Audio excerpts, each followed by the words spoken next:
Hi there and welcome back to Persia and EU4. We're currently in a situation where we have a very old Shah that doesn't want to innovate much more. Even our advisors are so old, they are dying, and so there's not much innovation, but there's a lot of building up going on. He wants to be maybe remembered as the one who first claimed a lot of territory and got it. And then, as he's well advised now, he wants to build up the economic foundation of the land. And now he has to choose a new advisor. Let's see. What would he choose? I mean, he's a martial educator, and we're role-playing him, so what would a martial educator go for as an advisor? A master recruiter or a grand captain? And we got to really look at the flavor text in this, because of course this is what affects the role play. So the master recruiter: finding bodies to fill out uniforms can sometimes be difficult work. The master recruiter knows all the tricks and will ensure that no one should be serving can avoid it. That's maybe a good. And the grand captain: men always fight better. They felt they are being led properly. The Grand Captain provides leadership from the very top that percolates down through the whole army. And that's probably something that a martial educator would also go for. As that's like more buying into the being a... that's a Georgian one, look at that. A paragon for the people or something like that. So Manuchar Gegeshkori, and he's Shiite. That's a big reason why the Ulema and so would accept him, probably. Otherwise Georgians are very rare now. Now there's one thing we should go for. We should really invite minorities from abroad, because there's one development that will be randomly distributed in our capital realm. And if you look at that capital realm, that is Tabriz.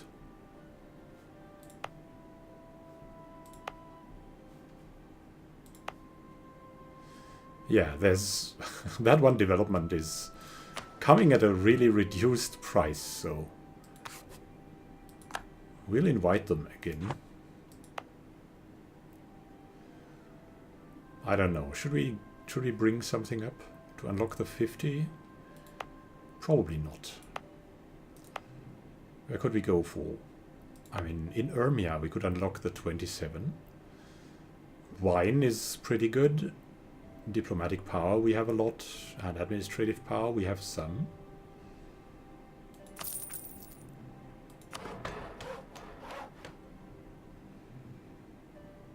So we'll bring out the wine. And we can also then go for a farm estate then, which is pretty good. And then we have in Tabriz, we have Koi.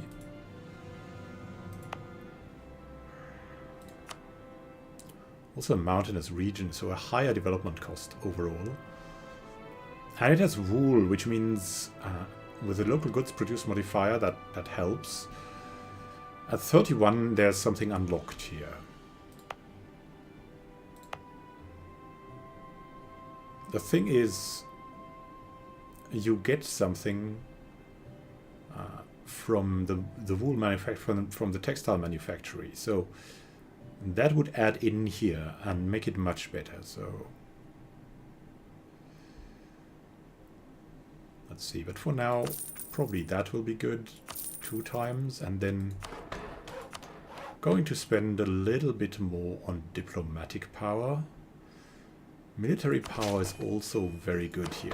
It's like a balanced area. And one could now go, if there's technology level 11, to build the textile manufactory, which would be extremely good too.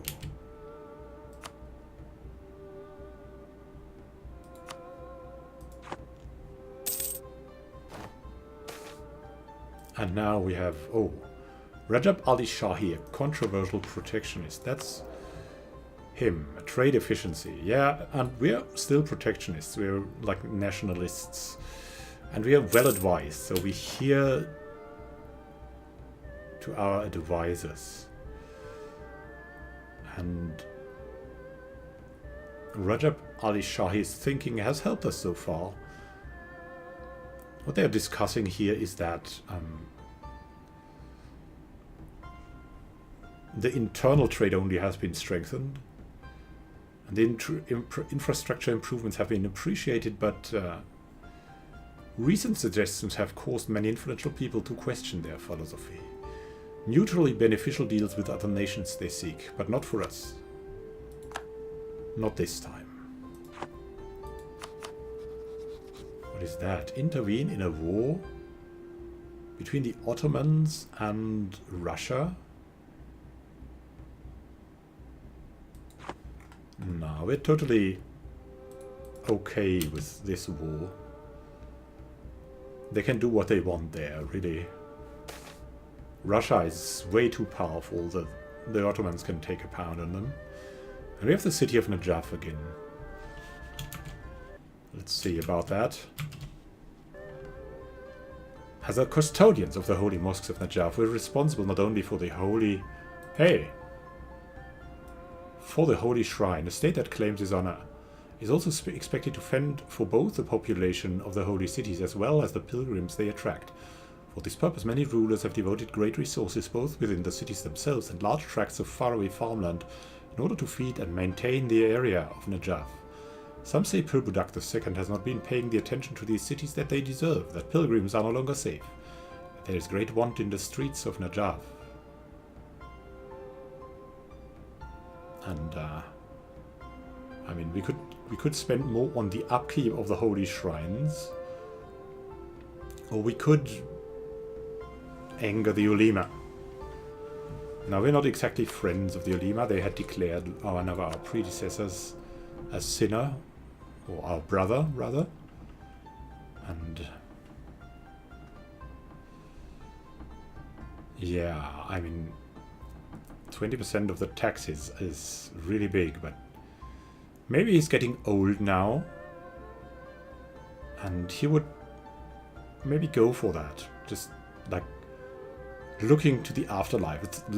Let us set aside more land for their upkeep. And our Admiral Nader Shah Shahi has no longer served. Died in an accident leading his troops during an exercise. Died too soon without being able to accomplish much of note. Well, that's what happens sometimes, right? When is it not too early to die? Probably with 90 or something, I don't know. I wouldn't know. I'm not 90 yet. Risks of trade. Yeah, trade over larger distances can be risky. Oh my god. So, the weather, brigands and pirates remain a threat on land as well as on water. Normally the merchant guilds can cope with a certain amount of mishaps and have their own ways to protect themselves and ensure their cargo. Lately, however, things have been going badly for a large number of merchant families and some are at risk of bankruptcy. It may be prudent to offer some financial compensation to get them back on their feet. Huh, yeah, I mean, if it is that easy, in hyphens, we will compensate the traders. Yeah, we're the big money helps all guy now. Because when you have the money, it's probably the best way to use it. Even though we cannot build much more, then it seems like this is the optimal way for now. Look at that, the Ottomans are coming in their war against... Oh, against... Yeah, against Russia. The Mamluks want Al-Khatif. No good. No good. And now we're at the paradoxical situation that the merchants like us, actually. And what can they do for us? They could give us some ducats. Do we really need these ducats? Not really, right? You could grant them, though, monopoly charters and demand diplomatic support. But, I don't know. I don't know. I don't know if that's good. Or maybe let's just leave them at that. Gaining their positive relations. And the Ottomans. They are at it again. They are taking over. The Ottomans are a war machine. They will not stop. And Austria is really... Look at that. It's really losing out against France. Let's have a look. Everything is reformed here. And even Protestant. Hungary is Protestant. Hungary is Protestant. That's an odd map of faith.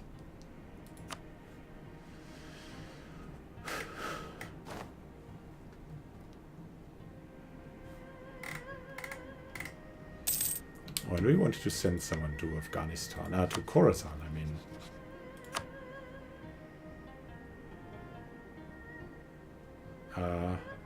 Yeah. Here, come on. Show diplomatic actions. Can we do that? Build a spy network. Maybe we want also Chakanso and Herat even. If we declare a war in Khorasan to conquer Farah, then Herat would be a much better price to take. With its 101 I mean, over 30 development in the dry lands would be really good.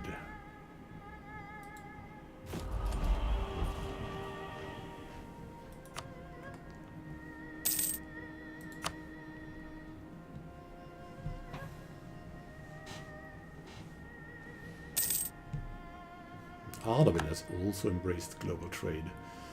Yeah, there's something we should revisit our lands here. And recall from Ethiopia.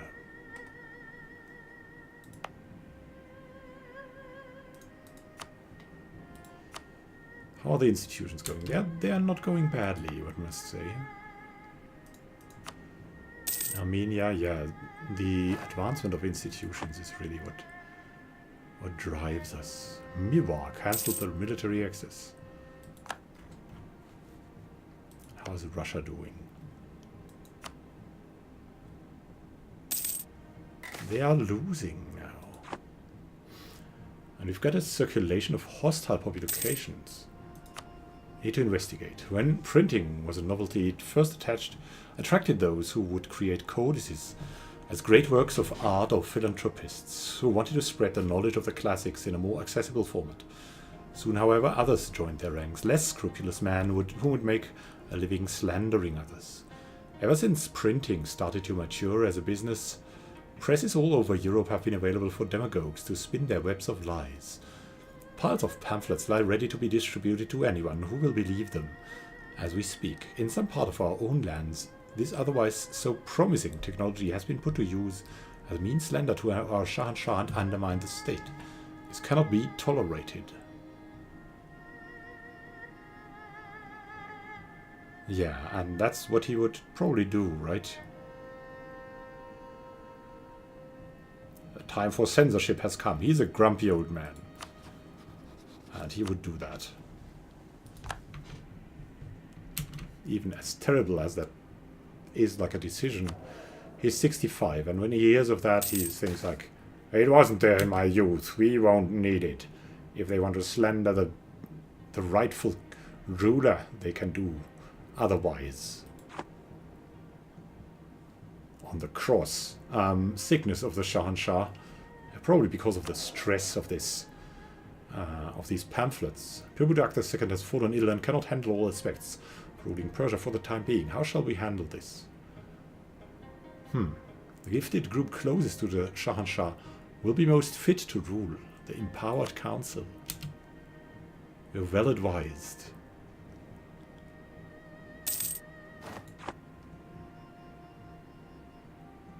And what would our advisors do? They're in the middle age and probably quite progressive a bit. They're regretting his decision already.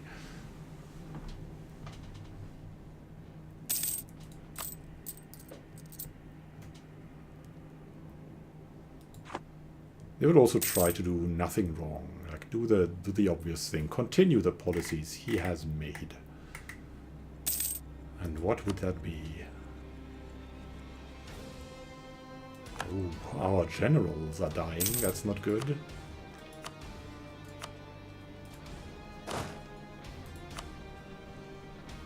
Pilbudak can still lead troops though. Even if he's temporarily ill.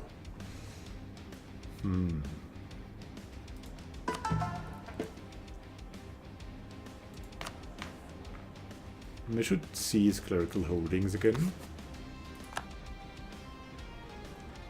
And build some buildings.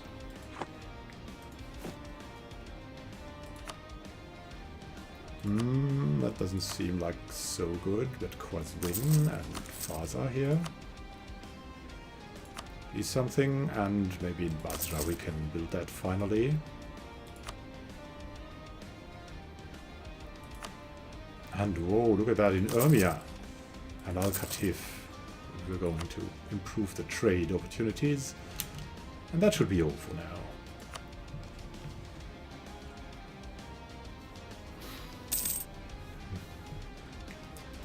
To such great Shahanshahs following one another, Pirbudak I, the great reformer, the introducer of the Persian Empire, now Pirbudak II, the one who expanded the borders and improved not only the economy but also the manpower of this country.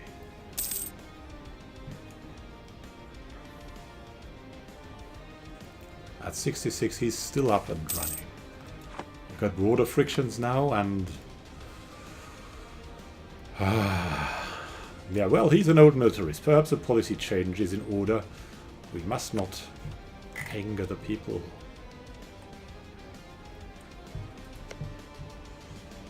About Haza. Haza is a vassal of Aden, and Aden is allied with Mara, Ethiopia, and Malindi, so that's maybe a little bit much to take on.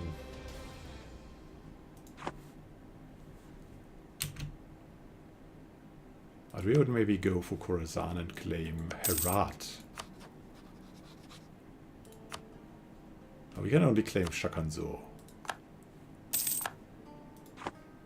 We already claimed Herat. No. We cannot claim it because it's too close, probably. They are allied with Transoxiana.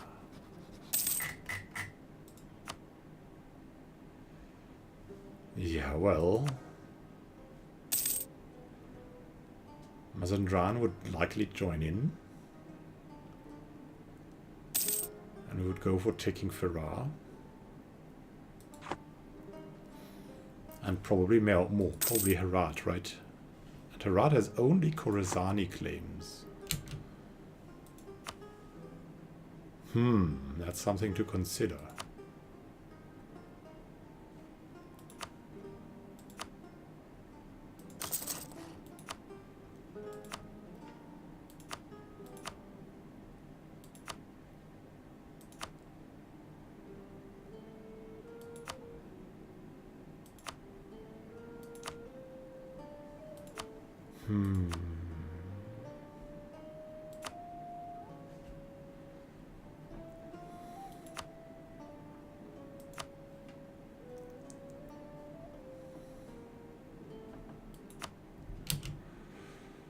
I don't know.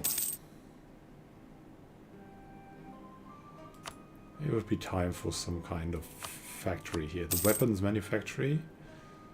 Probably not really. The trade station would be better. The farm estate. Farm estate in Tikrit. With the cows. Yeah, that would be fitting for our capital, right? And we build a big farm estate there.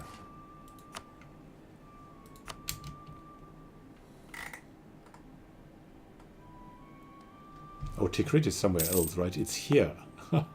It's in the middle of nowhere, but it brings us a lot. It's in the Iraq-Arabi region. And now we have the vast and endless sea. Unlike the calling to the battlefields of land, a matter of duty and search for glory, the sea calls to many free spirits who care little for such things. Stories of sailing the oceans of the world and the past expeditions of the Persian fleet are retold by old sailors as adventures, many of the great sights remembered, many of the great sacrifices forgotten. Is it any wonder with such a legacy that the youths of Persia yearn for the vastness of the sea? Many more have come to join our navy over the past years. Some may end their lives at the bottom of the ocean, but those who return are sure to keep the stories alive. You write the legacy that inspires future generations. And oh, our Shahanshah. He has become infertile. A chance of a new heir minus 25%. Well, that is... I don't know. I think that's not that relevant at the age of 67. Oh, I don't know. And here, trust your neighbor. Although citizens are encouraged to show trust and good faith in their exchanges, the reality in many nations is that the risk people cannot afford to take. This, however, is not the case in Persia. We have successfully stamped out corruption on so many levels in society.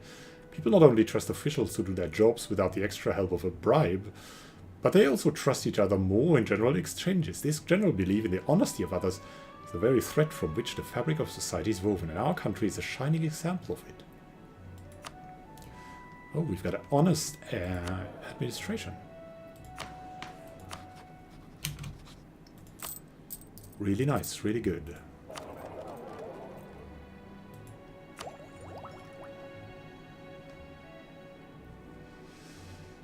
Perhaps he would go for the military tech and the institutions. I mean, his advisors have a big influence now, and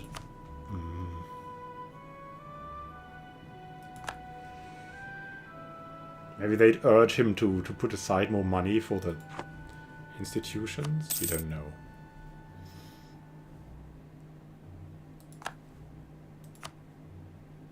Or barracks, maybe an Al-Katif would be good. Taxation even.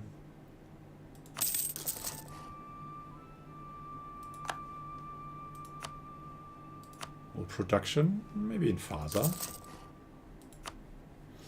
That's enough for now. And maybe they're increasing that limit now to 600 to have a war chest, so to say, of 600 all the time. What is that? Look at that. There's Russia moving through here. What are you doing here, Russia? The army of Siberia. It's moving through the mountains here, while Russia is being taken by the Ottomans here? I mean, I must say that the AI is very apt at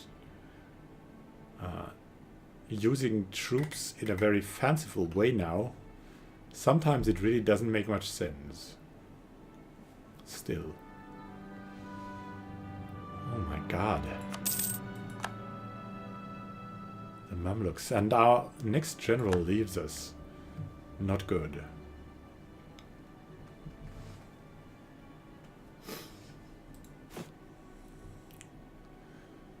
And also, can we develop something? Can we develop like the military power? 500.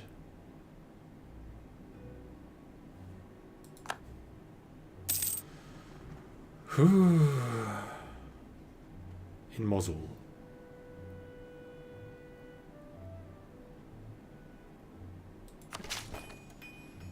Yeah, we could invest a bit there.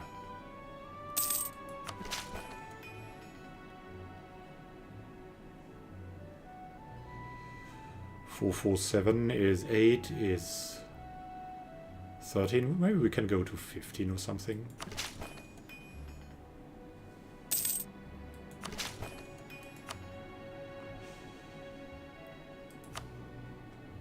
Oh, that's too much right now, right?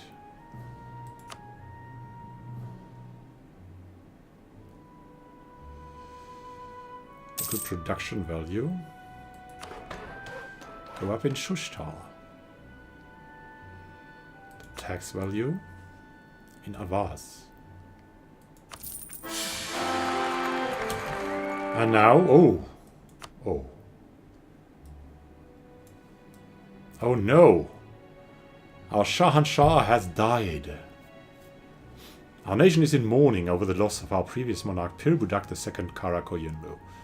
He died while the army was camped in Kazaroon. I think he became 68 years old. The curriculum he created for our officers will be used by generations to come. And so we have a stability drop. Oh my god. But our heir is taking over. Suleiman I of Qara Qoyunlu. And the house of Afsharid is there too. Like he has a wife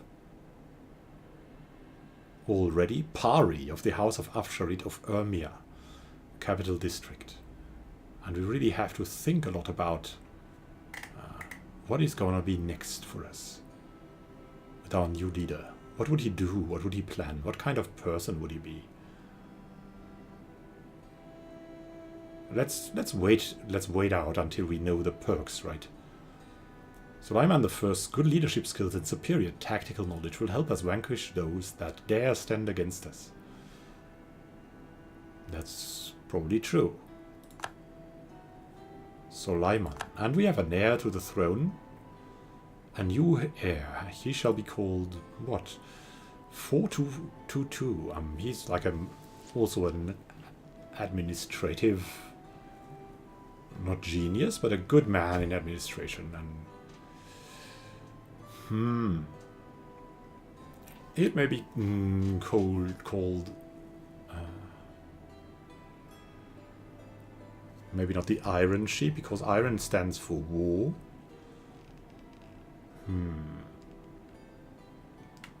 Is he? I mean, he could be the White Sheep. No, he would have to have more diplomacy for that. He could be the true White Sheep. No. An administrator. He could be called the Golden Sheep, or like the color purple was always symbolizing something royal because of the cost of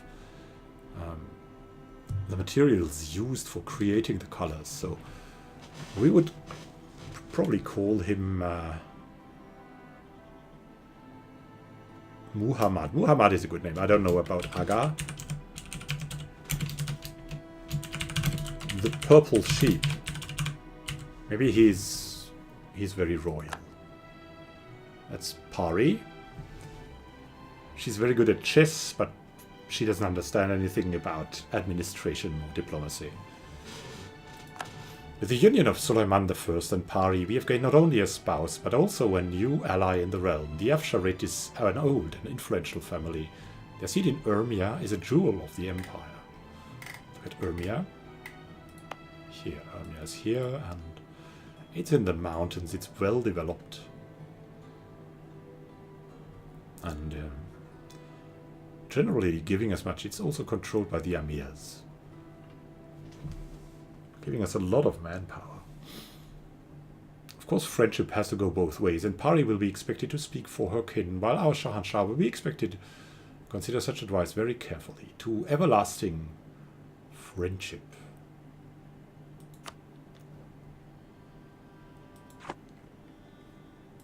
So that is that. Let's look at the view.